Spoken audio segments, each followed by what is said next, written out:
যখন আমি ছোট ছিলাম আব্বুকে বলতাম যে আব্বু আমি গ্রামের বাড়িতে বিয়ে বসবো, আমি গ্রামে বিয়ে করব, আমি গরু পালবো, আমি মুরগি পালবো, আমি ছাগল পালবো, আমাকে কিন্তু গ্রামে বিয়ে দিবে। তো আসলে এই স্বপ্নটা তো সত্যি হয় নাই, বাট মনের মতো গ্রাম যদি থেকে থাকে, আমি আমার লাইফে ফার্স্ট এই গ্রামটা দেখলাম যে আমার মনের মতো একটা গ্রাম, এটা হচ্ছে নেত্রকোনা। আমি ফার্স্ট টাইম নেত্রকোনায় গিয়েছি এবং আমার এক রিলেটিভের বাসায়।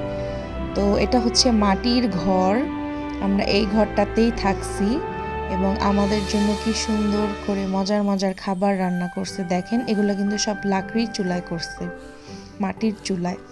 খুবই মজা ছিল খাবারগুলা। আমার অনেক ইচ্ছা ছিল যে আমি এবার কোনো গ্রামে বেড়াতে যাব ছেলের ফাইনাল পরীক্ষার পর। তো ফাইনালি আমরা নেত্রকোনায় চলে আসলাম এবং দেখেন এই বাড়িটা কি সুন্দর, মানে এই গ্রামের কথা কি বলবো, আমার এত বেশি ভাল লাগছে।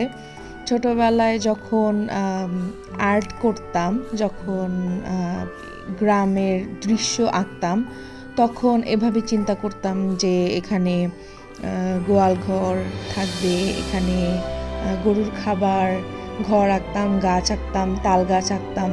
তো আমার দেখে মনে হচ্ছিল যে ঠিক আর্টের মতো, একদম আর্ট করা, মানে এটা কোনো সত্যি না, এটা মনে হচ্ছে একদম হাতে আঁকা একটা ছবি। এত সুন্দর এই গ্রামটা, আমার অনেক বেশি ভালো লাগছে। আর সবচেয়ে বেশি এনজয় করছে আমার ছেলে। ওখানে গরু, হাঁস, মুরগি, ছাগল কোনো অভাব নেই, সব ছিল ওখানে। আর আমার ছেলে তো অ্যানিমেল খুবই পছন্দ করে। তো নেত্রকোনায় আমার খুবই ভালো সময় কাটছে। আমরা প্রায় 4-5 দিন থাকলাম, 5 রাত থাকলাম। তো আমরা আমার হাজব্যান্ডের ফ্রেন্ডের বাসায় মেইনলি গিয়েছি ওখানে। তো খুবই ঠান্ডা ছিল, অনেক বেশি ঠান্ডা ছিল এবং ঠান্ডাতেই মজা লাগতেছিল। তো সকালবেলা আমি আমার ছেলের জন্য মাটির চুলায় নুডলস রান্না করতেছিলাম। এই এক্সপিরিয়েন্সটা কিন্তু খুবই মানে আলাদা। তো পরের দিন হচ্ছে দুপুরবেলা সবাই মাছ ধরতে যাবে পুকুরে। তো আমার ছেলেকেও বললাম তুমিও চলো, তুমিও সবার সাথে মাছ ধরো। তো আহির লাইফের ফার্স্ট টাইম এই জিনিসটা উপভোগ করলো, অনেক এনজয় করছে যে জাল দিয়ে কিভাবে মাছ ধরতে হয়। ও সবার সাথে সাথে জাল ধরে টানতেছিল এবং মাছ ধরতেছিল। তারপর আমরা হচ্ছে রাতের বেলা সেকেন্ড দিন বারবিকিউ করলাম। দেন হচ্ছে থার্ড দিন আমরা একটা জায়গায় গিয়েছি, সেটা হচ্ছে সাদামাটির পাহাড়। এই জায়গাটার নাম হচ্ছে বিজয়পুর। কি বলবো, ভিডিওতে যদিও বোঝা যাচ্ছে না, প্লেসটা খুবই নাইস ছিল, আমার তো অনেক ভালো লাগছে। দেন হচ্ছে এরপরে আমরা গেলাম হচ্ছে সোমেশ্বরী নদী। এই প্লেসটাও খুবই নাইস ছিল, আমরা সবাই ট্রলারে করে সবাই একসাথে হচ্ছে নদী ভ্রমণ করলাম। ভিউটা খুবই সুন্দর ছিল, আমার এত বেশি ভালো লাগতেছিল এই গ্রামটা, আমার একদমই আসতে মন চাচ্ছিল না। আমার গ্রাম সবসময়ের মতোই খুবই ভালো লাগে। আর পানিটা এত ঠান্ডা ছিল, অনেক ঠান্ডা ছিল পানি। তো আমরা কিন্তু গ্রামে বিয়েও খেয়েছি, একজনের বিয়ে ছিল, এখানে আমরাও গিয়েছি। দেন হচ্ছে নেক্সট ডে আমরা গিয়েছি, এটা হচ্ছে ফুলবাড়ি বর্ডার। এটা হচ্ছে বর্ডার, ওই পারের পাহাড় হচ্ছে ইন্ডিয়া আর এটা হচ্ছে বাংলাদেশ।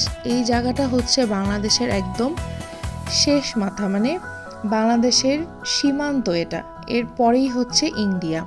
তো এখানে হচ্ছে 7 শহীদের মাজার বলে, ফুলবাড়ি 7 শহীদের মাজার। এখানে আমাদের 7 জন যে শহীদ আছে, এটা হচ্ছে ওদের কবর হচ্ছে এখানে।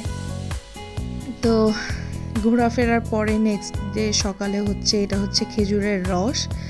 জানেনই তো গ্রামের খেজুরের রস খুবই মজা।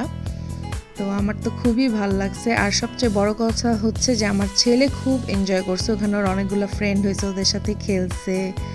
দেন আমার ছেলে তো কি বলবো, মানে গ্রামে খুবই এনজয় করছে। যে বাড়িটাতে আমরা ছিলাম ওই বাড়িটাতে ও খেলছে, অনেক এনজয় করছে, তো আসতেই চাচ্ছিল না, ও খুবই মজা পাইছে। তো অল ওভার টোরটা আমাদের খুবই ভালো ছিল, মানে আমার সত্যি কথা আমার আসতে মন চাচ্ছিল না, এত সুন্দর এই গ্রামটা। আর এটা হচ্ছে আমরা যে বাড়িটাতে ছিলাম বাড়িটার বাহিরেই একদম। তো আমার ছেলে ওর বাবার সাথে বাইকে করে আবার ঘুরে আসছে।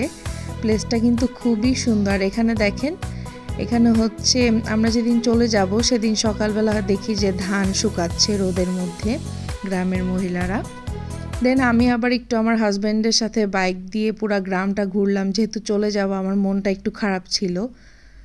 তো যাই হোক, আমাদের চলে যাওয়ার সময়ে চলে এসেছে ফাইনালি। আমাদের হচ্ছে রাতের বাস ছিল, 8টার বাস ছিল।